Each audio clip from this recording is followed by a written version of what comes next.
Hey everyone. Um, Thank you for joining. And while you're joining, um, Valeria unfortunately won't be with me today. She has to take care of some family business.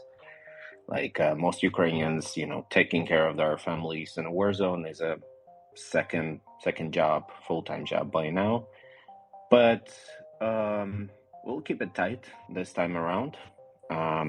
I wanted to remind everyone who's joining for the first time that Ukrainian Spaces we launched together with Valeria some time ago.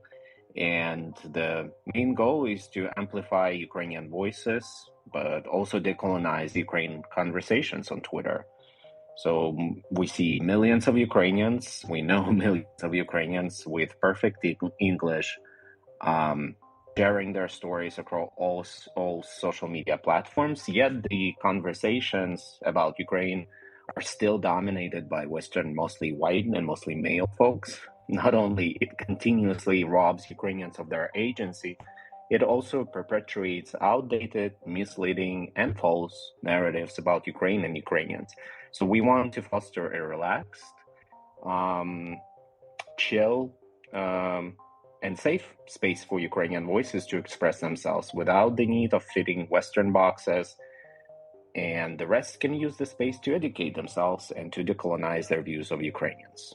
And before I actually um, invite our guest, honorary guest today, I wanted to, read you something out loud.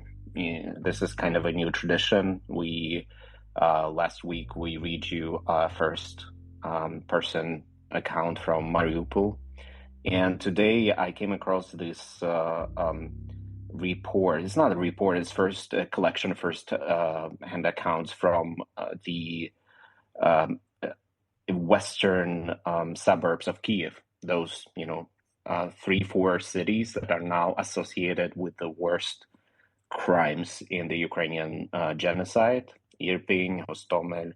So our friends at Zaborona, which is a very cool independent newsrooms in Ukraine, they posted the accounts of doctors from Bucha, one of the cities that were and still the most affected by Russian mass murdering campaign. So here's like 3 accounts that actually the most powerful was most powerful for me as I was reading through them.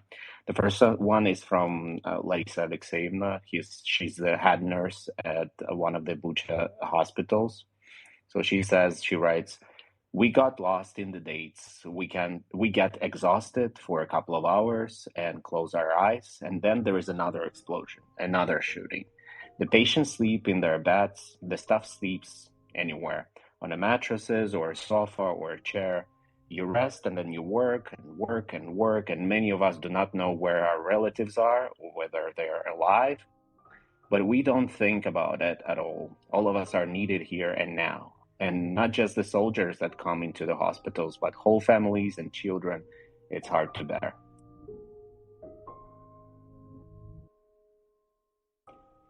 Inna Shogoleva, the chief doctor of the maternity hospital in Vorset, it's also a suburb in west of Kiev. "We put on our bulletproof proof vests and go to the operating room. There are 5 windows there. Can you imagine? The windows are tapped, tanks are coming, their muzzles revolving. We just operate on the victim. He's still on the operating table, and we're all lying on the floor. A woman gives birth in the corridor. It's scary in the delivery room because everything is covered with glass. Orcs stand on the streets outside the hospital and fire from morning till night. We all sleep in the corridor on mattresses, and women with newborns, of course, too. We watch TV, we hear something about Hostomel, Bucha, and Irpin, but nothing about us. I think, God, nobody knows about us."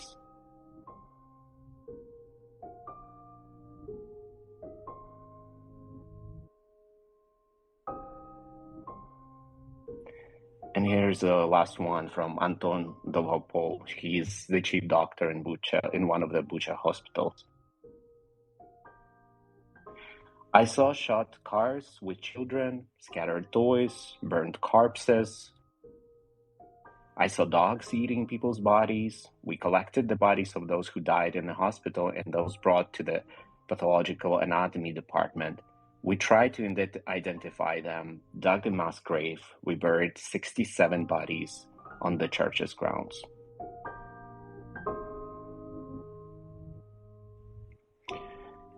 Yeah, so I think, I know that's gruesome, but I feel like every time I still try to share as much as possible of these first person accounts because at the end of the day, these stories must be heard. I know that's gruesome, but at the same time, those people share them for the world to hear, and that's why it's paramount that we keep sharing them as much as possible.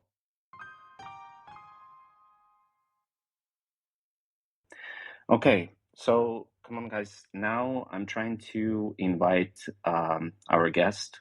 Hear me now? Yes, I can hear you perfect. Excellent. Thank you so much. I have missed your introduction of myself. Unfortunately, I just only started. I only just started. right. I was Okay, I will telling people. humbly listen. No, I was telling people that we started, talking a long time ago, but I specifically remember just before the war started, we were like exchanging these anxious messages in between, like because, both of our parents are in Zaporizhia, were in Zaporizhia. And we were exchanging anxious messages like, will it happen? Will it not happen? Will the war start? Where will, what should we do? And then at some point, I know that you were already in Lviv in Western Ukraine. Feel free to share whatever you feel comfortable sharing in terms of your family. This is the question that I always ask everyone, Ukrainians here, like how's your family doing, and are they all safe? Of course, Maxim. Well, my family is now in Germany, which is as safe as one can get these days. They were in Zaporizhia on the day of the Russian full-scale invasion of Ukraine on the 24th of February. And then they traveled through jammed roads and spent 24 hours in the car to get to Lviv, where I was waiting for them. That was quite a scary moment in our family history.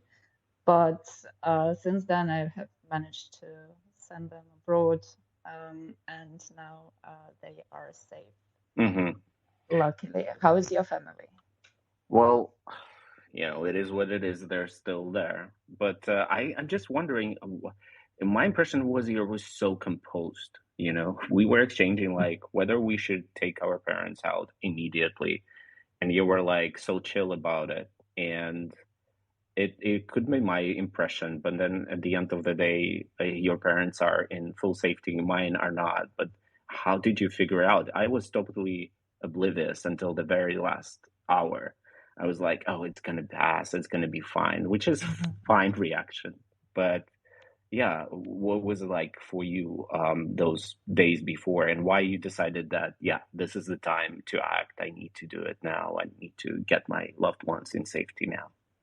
Yes. Well, I think I had an intuition while still being in London this winter, at the beginning of winter, that this mass scale Russian troops amassment at the Ukrainian border would not just pass, and that I need to get back to my homeland and to see my parents and my loved ones to safety if needed.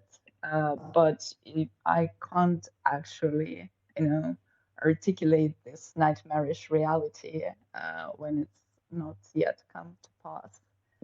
But when the Russian invasion started, I got all the alarms, and I just yelled at them on the phone to get into their car and not to waste a minute. I see. Yes, I'm quite happy with how that part of the story turned out, which is to say I was luckier than most people in Ukraine. I had resources to get my parents to safety. They had a safe route through Poland into Germany. Mm-hmm. And most of Ukrainians who waited a bit longer are now stranded in cities like Yeah. Chernihiv, Mariupol, and Kharkiv without the resources and the resolve uh, to get out. Mm-hmm. Okay. Yeah. Look, I want to take this opportunity because I'm a huge fan of your work. You're Right. academic, but you spend so much time actually educating the rest of the world before the war started about Ukrainian culture, Ukrainian kickass women in Ukrainian history, and their absolutely outstanding role in anti-colonial fight of Ukraine. I don't think that people even realize how important, how integral voice of Ukrainian women has always been through the centuries of Ukrainian anti-colonial fight. So, can you tell me what a woman from Zaporizhia, how do you end up doing that on this journey? Because I'm just saying because Zaporizhia is a fantastic city in eastern Ukraine, Cossack capital, former Cossack capital, but unfortunately, we don't see too many academics coming from Zaporizhia because life is hard there. It's been hard. I know that you come from a bit fancier neighborhood that I come.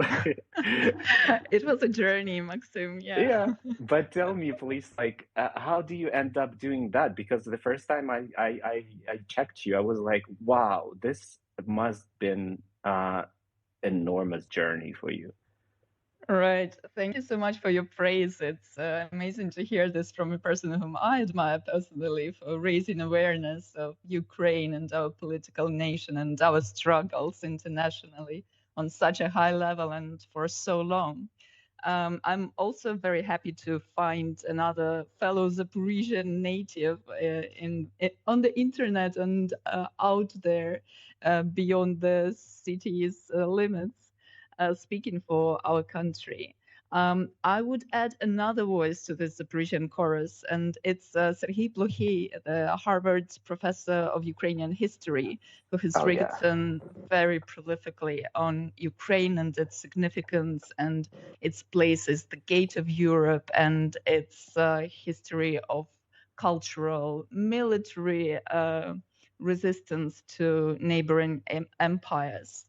Yeah, go So Zaporizhia gang. go Zaporizhia indeed.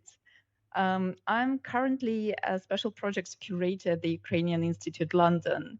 But, well, I can say that Putin's invasion has made my work irrelevant in some ways, because now I don't have to explain to the world anymore why Ukraine matters so much, because it becomes quite obvious to everyone. My most recent project is called Ukraine Lab, which is a writing residency where we hope to show to the world that the key to solving world's most urgent issues lies within Ukraine, whether it is environmental issues or disinformation or modern warfare. Uh, in all of these spheres, Ukraine has amassed certain experience through crises like the Chernobyl catastrophe when it comes to the environment, or the ongoing war with Russia, which actually started 8 years ago, more than 8 years ago. Or disinformation campaigns. Well, we had the experience of being attacked by Russian trolls, and they sort of started their international campaign with Ukraine. So we've amassed that experience, and we've also amassed strategies of resistance that I hope the world would be interested in learning. But the project is supposed to be taking place while the full-scale Russian invasion of Ukraine has started. And all of these crises, all of these different experiences are as acute as they have ever been. And it is quite obvious to everyone now, I think, that whether it is environment or war or disinformation, it is indeed Ukraine that has answers to all these questions. And it Yeah. is the support of our victory in our struggle against this massive neo-imperialist invasion Yeah. that will eventually solve these problems. Well, I'm super happy that you're optimistic about it. I'm less so optimistic about that it will, it will end this these kind of things across the world. Unfortunately, genocides or colonialism or other things that we're experiencing in our lives have been with us through most of the human history. I do hope so that this story, the story of Ukrainian struggle, will help people to be more engaged on the issue and kind of associate themselves more, especially those from rich countries.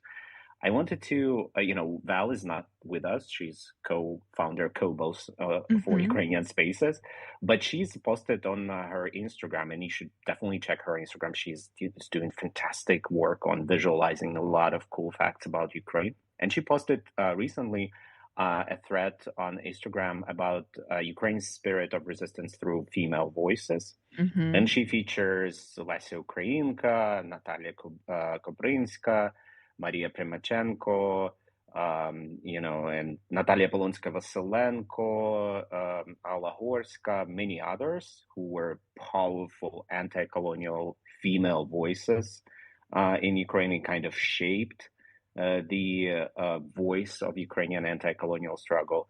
But specifically, she's a huge fan, as yourself, of Lesia Ukrainka. This Of is, course. for us, this is a name that we know since like kindergartens, right? We can recite their poetry, her poetry, but for the rest of the world, he's still kind of really shocked that people do not know much about her. And she's centered her writings on Ukrainian independence and the decolonial fight. But I know you're a huge fan. And I explain me am. why. I am indeed. Not I me. I think know why you're to others. Explain to others. I think that Lesia Ukrainka is a perfect example of Ukrainian resistance and resilience. She is a very powerful anti-colonial voice. She wrote at the beginning of the 20th century, so she's this fin de siècle woman in a white-collared blouse. She comes from an aristocratic family. She is highly educated. She knows 12 languages.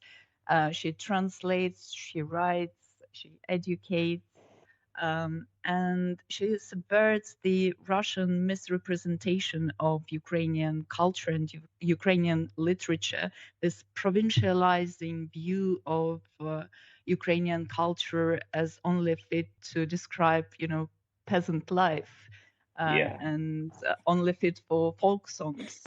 She is raising the level of Ukrainian culture to engage with the archetypal plots in world literature, specifically in European literature. So she, instead of only writing about Katrusas and Marusas, she Yeah. engages with these world themes like the Trojan War in her drama Cassandra, or the story of the Don Juan in her drama The Stone Host. And she sort of introduces these incredible rich themes into the Ukrainian literature. And while doing this, she also makes another turn, and she tells these archetypal stories from a female point of view.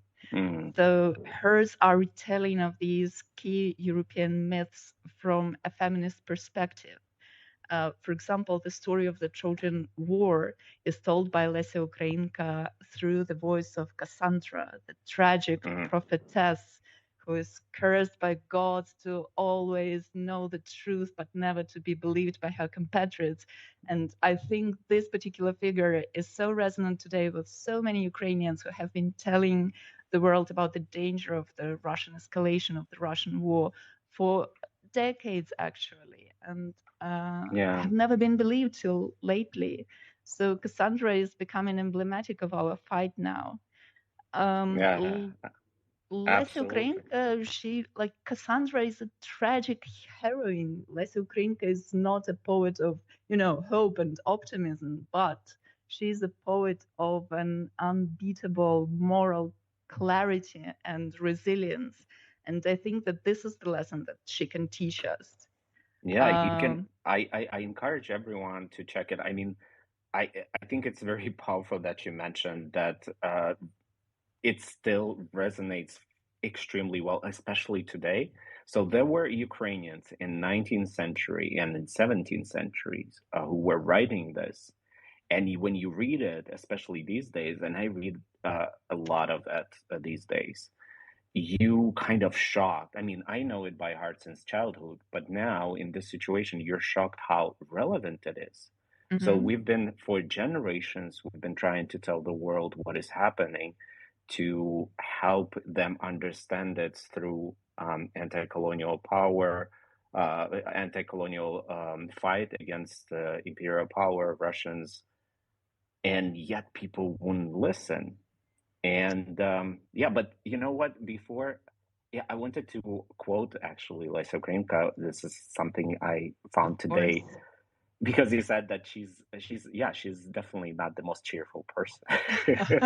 His life was Who shit is there. these days? Who is these days? Yeah, life was shit for Ukrainians there. It is now. But one of her most cheerful things that I actually, I was like my whole insides warmed out when I was reading this morning. So this is a verse from her poem "Contra Spem Sparrow," Mhm. and she writes. Through all my tears, I still shall laugh, sing songs despite my troubles, have hope despite all odds. I want to live. Away your sorrowful thoughts. On this poor, indigent ground, I shall sow flowers of flowing colors. I shall sow flowers even amidst the frost, and water them with my bitter tears.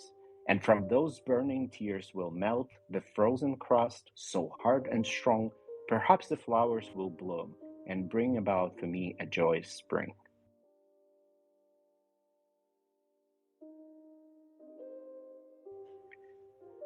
Wonderful. This this is so relevant.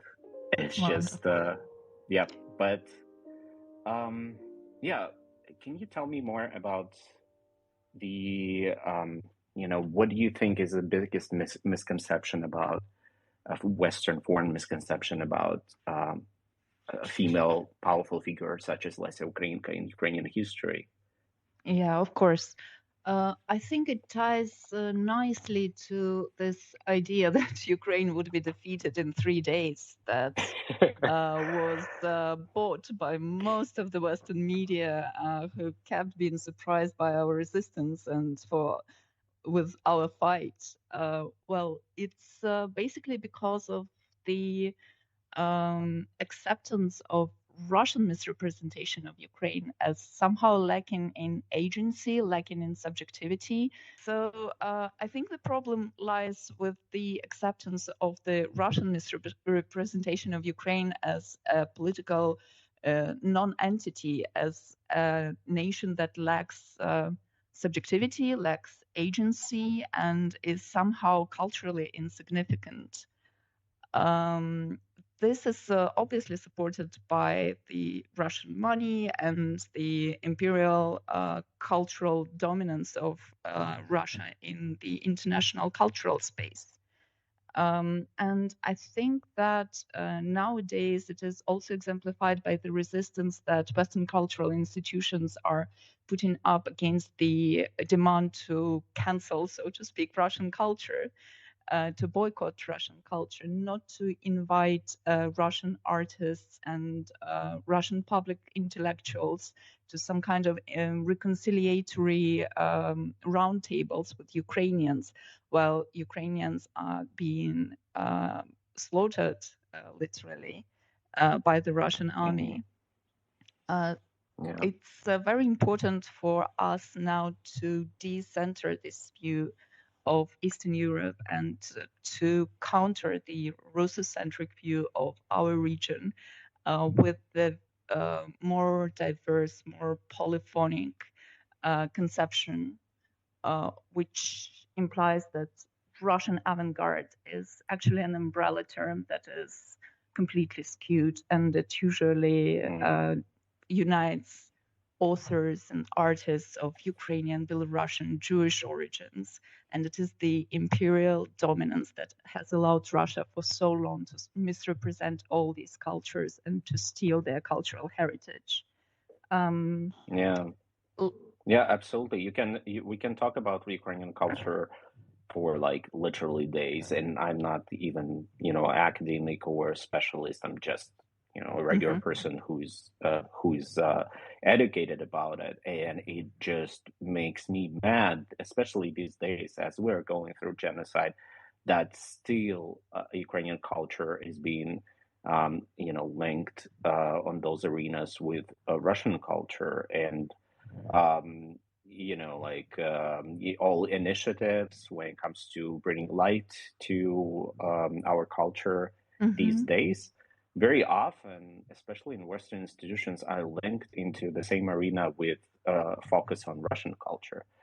And not only it reinforces the same colonial stereotypes that we're somehow like codependent or extension of Russian culture, but it's also kind of a testament to how colonial cultures actually thrive by just taking all the space possible, appropriating whatever is possible from colonized cultures. And I think this is definitely what is still, happening, right? And this is still quite frustrating. Precisely. And it's not only the international space where these ideas can take hold, but it's also the oppressor's ability to influence our own conception of ourselves. So Lesia Ukrainka is again a good example, and the way she was misrepresented to generations of Ukrainian pupils and students at school. So the basic rule when speaking about her, while Ukraine was part of the Soviet Empire, was the representation of Lesia Ukrainka as this weak and sickly girl who had ill health, who was struggling physically throughout her life. You see, you undermine such a powerful poetic voice with this messaging. And the other streak of this misrepresentation was the view of Lesia Ukrainka as this folk heroine. So the person who wrote well into her 40s, who was a mature, well-educated, deeply intellectual writer, was mostly represented through her childish portraits in this Ukrainian vinochok. I don't know what's wreath. Would it be wreath? Flower breath. Yes. Her image was that of a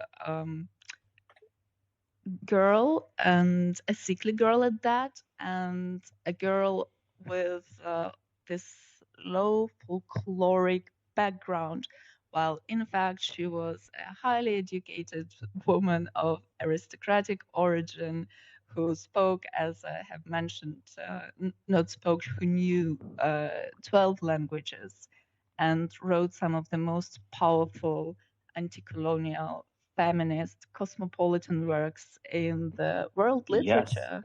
Yes, kickass feminist. She's one of Exactly. the strongest voice of feminists in 19th century in the whole Europe. And I think this is a very important point you're making.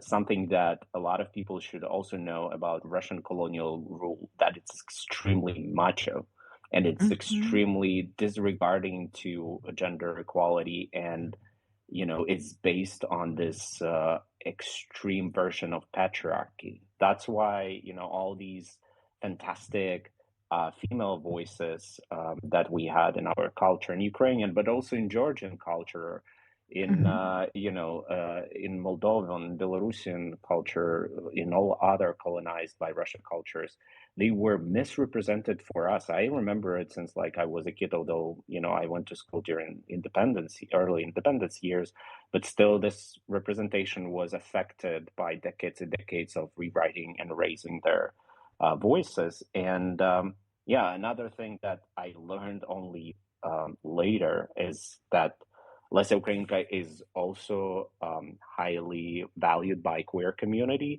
because Hmm. we don't know for sure if she was queer because what was queer in 19th century anyway, but she had this fantastically warm and romantic and full of passion connection to other prominent writer and her her work is very pronouncedly queer and homoerotic as well. But what do you think? Was she queer though? Well, as you say, we don't know. There is no document that would prove to us her queerness.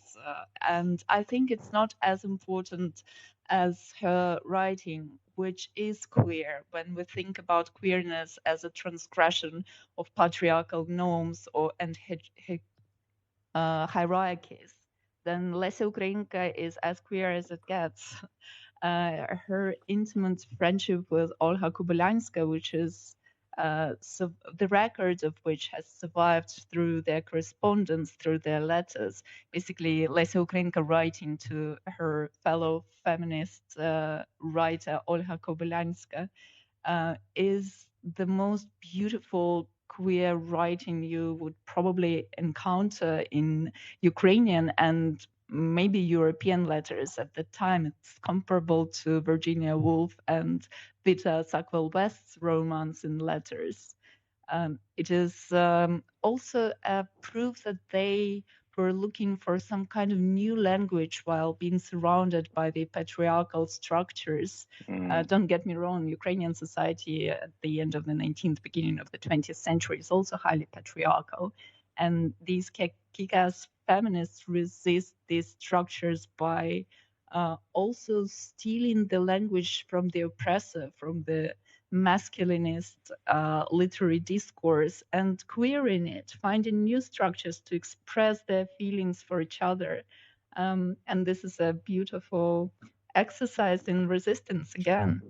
yeah. Lesia Ukrainka also has a beautiful short story, Приязнь or Sympathy, which looks into these deep, intense, romantic friendship between adolescent girls.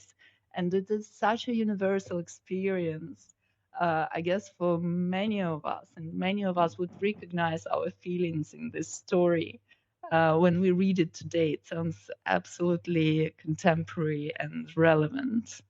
Yeah, So, I yeah. one of my favorite her quotes is like, "As I die, the abandoned fire of my songs will burn in the world," Yeah. and and in she wrote it in late 19th century, 2022. Here we are. I think Hmm. this is a moment where the world learns about other anti-colonial voices powerful from Ukraine as well. This is the hope. Yeah. One very traditional question that we have for everyone is what is frustrating you at the moment in the foreign coverage of Ukraine? At the moment, I'm frustrated by the lack of investment in Ukrainian victory. I think it has to be very clear for everyone that the only goal of Western engagement should be Ukrainian victory, not convincing Ukrainians to surrender to stop the bloodshed, not to prolong the bloodshed in any way, but just to invest in our victory, full stop. Ukrainians know too well that the bloodshed would never stop if Russians are allowed to dominate this place. We learn from history and from experience of the last 8 years in the occupied territories of Donetsk and Luhansk and in the occupied Crimea that Russian rule in those territories means deportations, means repressions, means cultural centers turned into concentration camps. This is not something that we will stand by. And the only goal for Ukrainians these days is victory. And if the West and the global community wants to support Ukraine, they have to provide the weapons, the military, the humanitarian assistance that we request. And in terms of journalists, because I know that a lot of folks who requested to have these kind of conversations, they're also listening to us as well, and they're foreign journalists, and they always ask, like, okay, I mean, those are who are interested, are good people who are really want to learn how to cover Ukraine better. Of course. I know that you also help a lot of foreign journalists these days. So, what would your be kind of, very relevant message to them, how they can cover Ukraine better, and what is now is missing in that focus? I have one anecdote, which is probably not very helpful, but I can't help myself. I will tell it. So I was contacted by a journalist from a prominent British media who requested my comment on the bombing of Lviv, where I'm currently based, and our schedules did not collide. So he told me that he's sure other opportunities will present themselves soon. Please Hmm. be sensitive that when you're asking a person who is currently based in a city that is being bombed, telling them that other bombings will surely take place soon enough and they will be able to comment is not very appropriate. Yeah. Otherwise, I would just ask not to engage in Russian discourse and not to repeat cliches of Russian propaganda and of Russian imperialist misrepresentation of Ukraine. Do not ask us how we are different from Russia. Oh, Just yeah. read what we write. The answer is already there. Just look at our fights. The answer is quite obvious. We are a freedom-loving political nation. Yeah, Ukraine means Our freedom. literature, exactly. Ukraine means love. Our Yeah, literature yeah. is a testament to that. Yeah, well, not everybody will have time for literature, Yeah, but in this I really economy. hope I really hope this opens up opportunity, because there are a lot of good translations of our most famous writers and voices of Ukrainian culture. But also, I hope it will open up a door for us to translate more and to share with the world more, because now, before the war, I started reading very intensely kind of newly emerged works by a so-called Ukrainian executed Renaissance, which was a whole generation of Ukrainian writers and artists executed by Russian colonialism, Russian Soviet rule in 30s. And as I was reading through them, it was most powerful, but also most saddening experience in knowing that it's still possible, even to the very this day, to erase a Mhm. generation, to erase the whole generation of voices who, were channeling powerful truth, including powerful anti-colonial truth. That's true. That's true.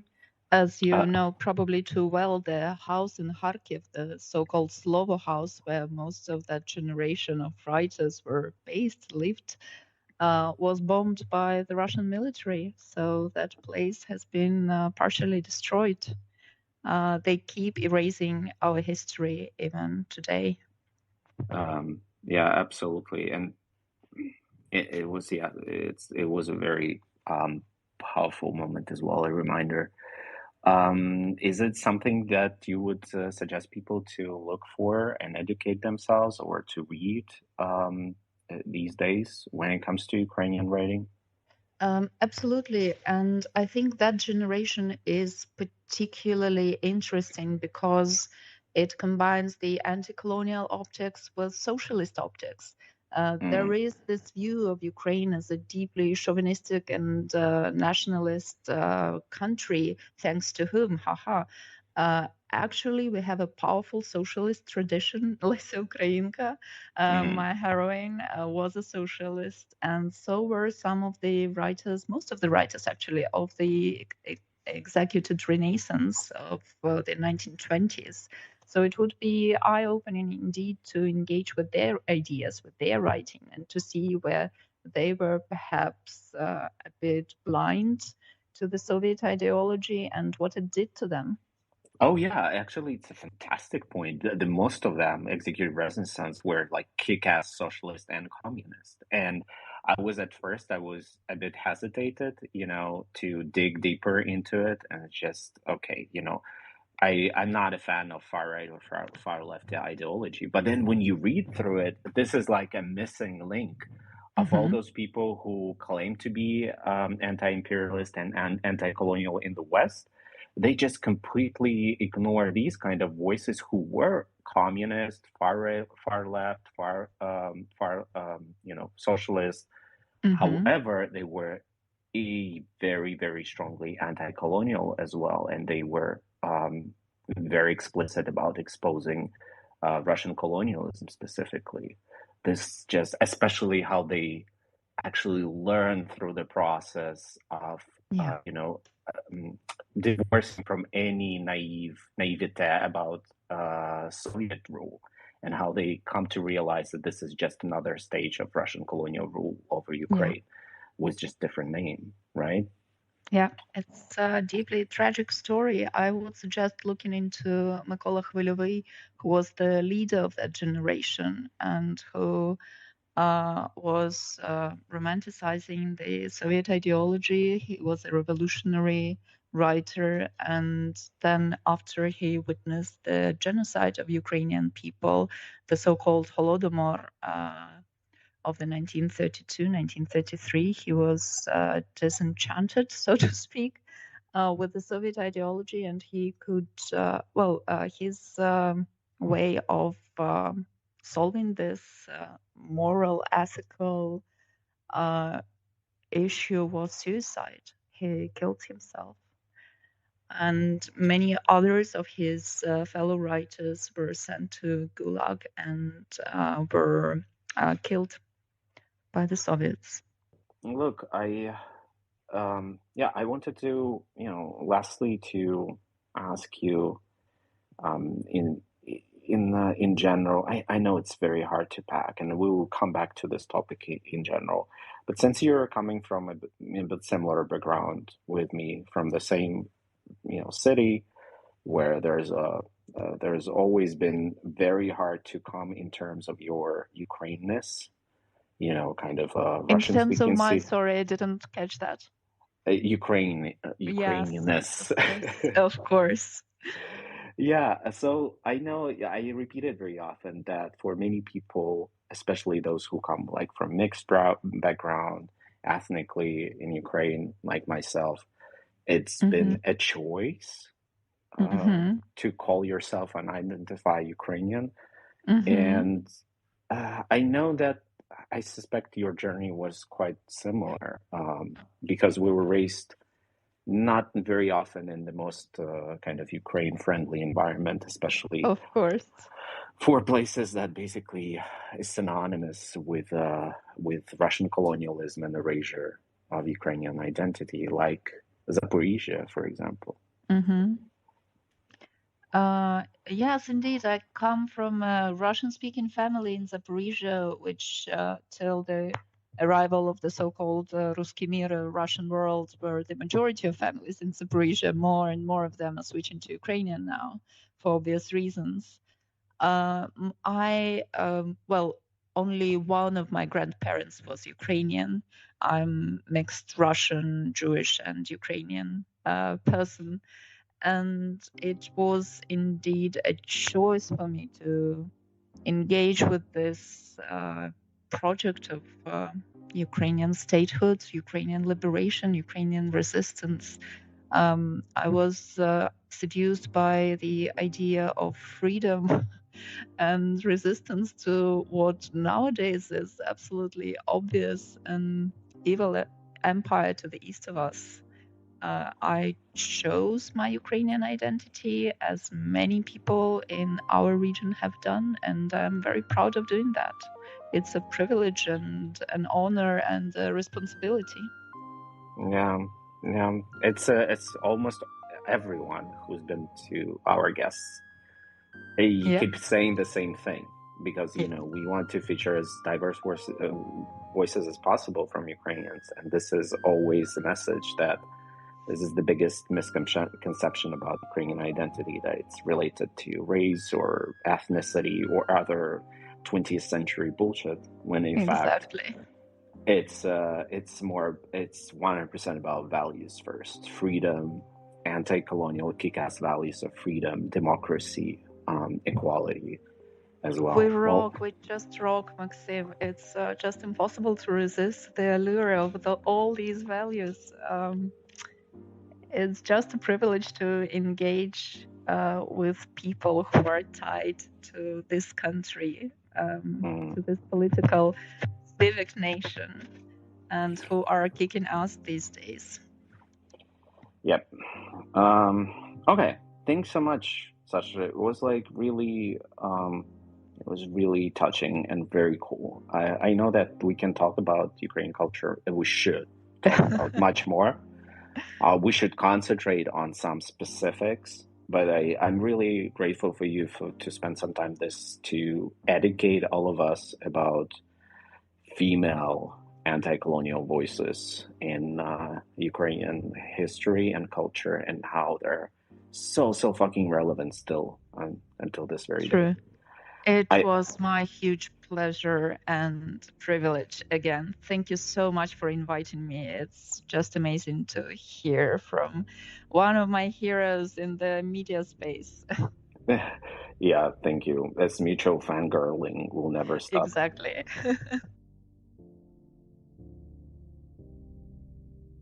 Please keep the Ukrainian Spaces hashtag alive. Please suggest other guests, suggest topics, just vent something you find very frustrating about Ukraine's perspective of foreigners about Ukraine using this hashtag. We'll be all happy to amplify and invite you. And but thank you so much for your time. And we'll see you guys, everyone, most likely next Thursday. No plans for Ukrainians are possible more than 24 hours now, but it will be most likely the same time on Thursday. Lovely. Слава Україні! Героям слава!